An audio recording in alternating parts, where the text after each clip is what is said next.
Kingdom Come Deliverance is, to quote their website, a first-person, open-world, realistic RPG that will take you to the medieval Europe in a time of upheaval and strife. A humble, young blacksmith loses everything to war. As he tries to fulfill the dying wish of his father, fate drags him into the thick of a conspiracy to save a kidnapped king and stop a bloody conflict. You will wander the world, fighting as a knight, lurking in the shadows as a rogue, or using the bard's charm to persuade people to your cause. You will dive deep into a sweeping, epic, non-linear story from Daniel Vavra, an award-winning designer from the Mafia series. Our unique first-person combat system lets you wield sword or bow in both one-on-one skirmishes and large-scale battles. All of this and more brought to life beautifully with next-gen visuals delivered via CryEngine 3. And just so you know, this thing was backed by 50,000 people who have managed to fund it with $2.5 million US. This is not a cheap weekend project. This is not a Steam Greenlight thing. This is high-class entertainment by the people of Europe, for the people of Europe, from the history of Europe. What you see in this game has happened historically on this continent. And as a historian, it is my duty to let you see just a part of what Warhorse Games has brought to us from the history of Europe, from the 15th century, back into our days. So without further ado, let's see how Warhorse Games lets their magic work. So this is the technical alpha for Kingdom Come Deliverance, and as you can see, we are dropped right into the middle of things. We are storming a castle and we have to destroy statues. Presumably this is the prologue, because we are just playing a generic soldier here, and right off the bat we are getting attacked by knights and we're already dead. Now because of course this is an alpha, we're not gonna be subject to the game's permadeath mechanic, which is gonna be implemented.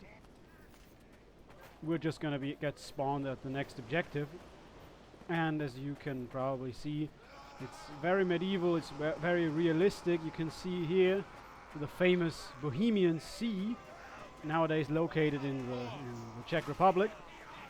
And for our convenience, the Moravian soldiers, that's us, are color-coded in red, and oh shit, there come the Austrians, and I'm fucking dead. So the Moravian soldiers are color-coded in red and black, and the Austrian soldiers are color-coded in blue. Now let's try that again. So in this prologue, we have to aid our banner man in getting our banner to the shore of the Great Bohemian Sea. And the controls are fairly simple. You can left click to swing your axe. You can right click to block. Now because of course this is a very realistic gameplay experience. Oh boy. Now because this is a very realistic gameplay experience, masterfully crafted by Warhorse Studios, you can also block every strike with every weapon. I guess that's because it's a technical alpha. That's the technical alpha. In the finished game, this will probably not happen anymore. And there's an Austrian, and he's gonna get smashed by our companion here, and we'll have to defend, not this guy actually, this is also broken as fuck. We have to defend the guy who has the banner. Of course, we're dropped right into the middle of things, and as you can see, we have to bring flag over there. But of course now our bannerman's fucking dead. Oh no, there he is. It's still full of bugs, is what I'm saying. Now you might have noticed that there isn't a lot of variety in the character models yet, but that'll change in correspondence with history blogger Militia DeWalt, who is known and who is famous among internet circles. Warhorse Studios has indeed confirmed that not only will you get 3 classes, that's right, 3 classes, that is Bard, that is Knight, and that is Rogue, which I think I'm playing as here. I think that's a sneak peek of a Rogue right here. You will also get up to 32 ethnical backgrounds to choose from, and instead of just flat out saying no, we can't do that, that's too complicated, Warhorse Studios instead went, no, why not look at historical sources and make it possible?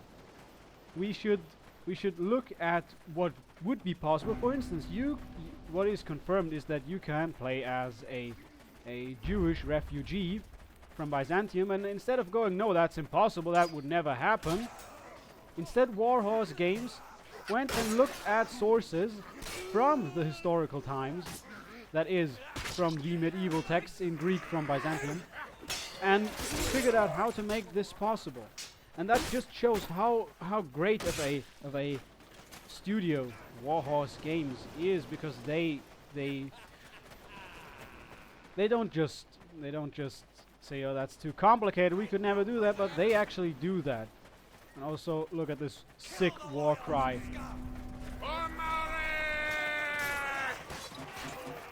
You probably can't hear it because it's still bugged. But what is already in the game is the dialogue system. So you can say yes, or you could say no way. It's oh, what I forgot to mention is you can also use the mouse wheel to attack, and that spices up your attacks with some lethal variety. You can also jump. I don't know why you would want to jump in a role-playing game. And of course you can bow, which is very important. Bowing is a vital element of medieval culture. From there's also the phrase. The phrase is "take a bow," that comes from the medieval times. Specifically from Bohemia, which is where we are now. But of course, fuck, I'm gonna die here, aren't I? I'm gonna have to make a tactical retreat here because these Austrians, they don't fuck around. Also, it's kind of hard to see who's on your team because most of these guys tend to become a lot more red as the fight goes on, when they're supposed to be blue.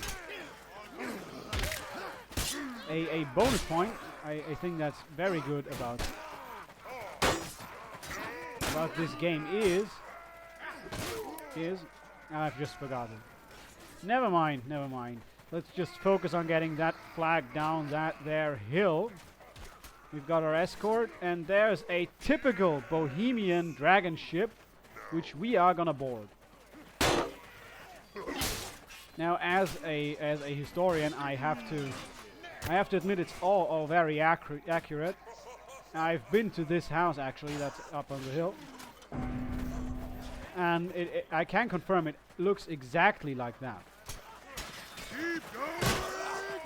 I have no idea if we have any edge in combat, but we can block with the flag. That is It might be ridiculous and it will get patched out, but for the moment it only serves to make us survive all these and I'm fucking dead. You see, that's what happens in a game like this. That's what happens in a fast-paced, realistic RPG like this. If you stop paying attention. And it has been said, and it says so on the Kickstarter page for Kingdom Come Deliverance on the by Warhorse Games on their Kickstarter page. You can read this with your own eyes. It says their battle system took them over 1,000 days, that is 1,000 times 24 hours, to properly implement. And you can see why that is, because it is very complicated and very refined. You see, it's all about positioning and all about watching your head, and that's also why you don't have unlimited camera range behind you. So you have to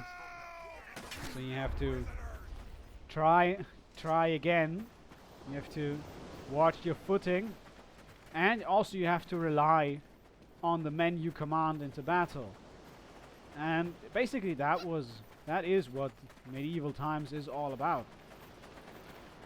About being bros on the battlefield. I have not yet pardon me. I have not yet been able to discern whether or not this game will have female or non-binary gender player characters. There hasn't been any info on that. But with a game developer like fucking hell. Also, that floor texture is just magnificent. That's the power of the CryEngine 3 right there. But let's not forget this is an alpha, and these are placeholder textures all around. And I have to admit, for placeholder textures, they look pretty great. I could see this being published, especially for a game that was crowdfunded. I mean, with crowdfunding, you can never know what the result will be. As like it could have ended up like the Mighty Number 9 Kickstarter, a game that's probably never gonna come out. Unlike this, which is and there's the frame drops. Jesus Christ. And there is friendly fire in this game. You can actually kill your bros, but most of the time you have to watch out for the enemy. You actually have to just watch out for the enemy instead of your own people. Yeah, take the flag. Jesus Christ, the AI in this game is still a bit buggy. By which I mean, of course, it's an alpha. It's not gonna be polished, and it's great that you can actually play this already, even though it is still in development, and it just gives you a tiny little sneak peek of what the game's gonna be like. And as you can see here, on this night, I'm trying to overtake him. Oh, I think we lost. Anyway, as you can see on this night, this is an actual armor that is even in the Bohemian National Museum in Switzerland. You can look at it there, and there goes our dragon boat.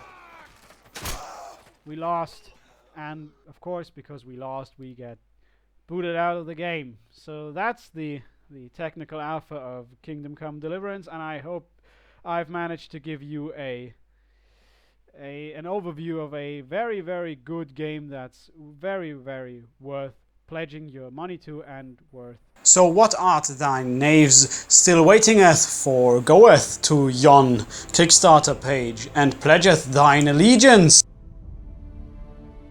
This has been a look at Kingdom Come Deliverance Technical Alpha by Mr. Elbows of YouTube. If you want to help me escape from Lithuanian prison and feed a family of 5, you could help by pressing this red button down there and subscribe to this here channel. I don't want to put any pressure on you or anything, but I'm just gonna say they're feeding me moldy Doritos.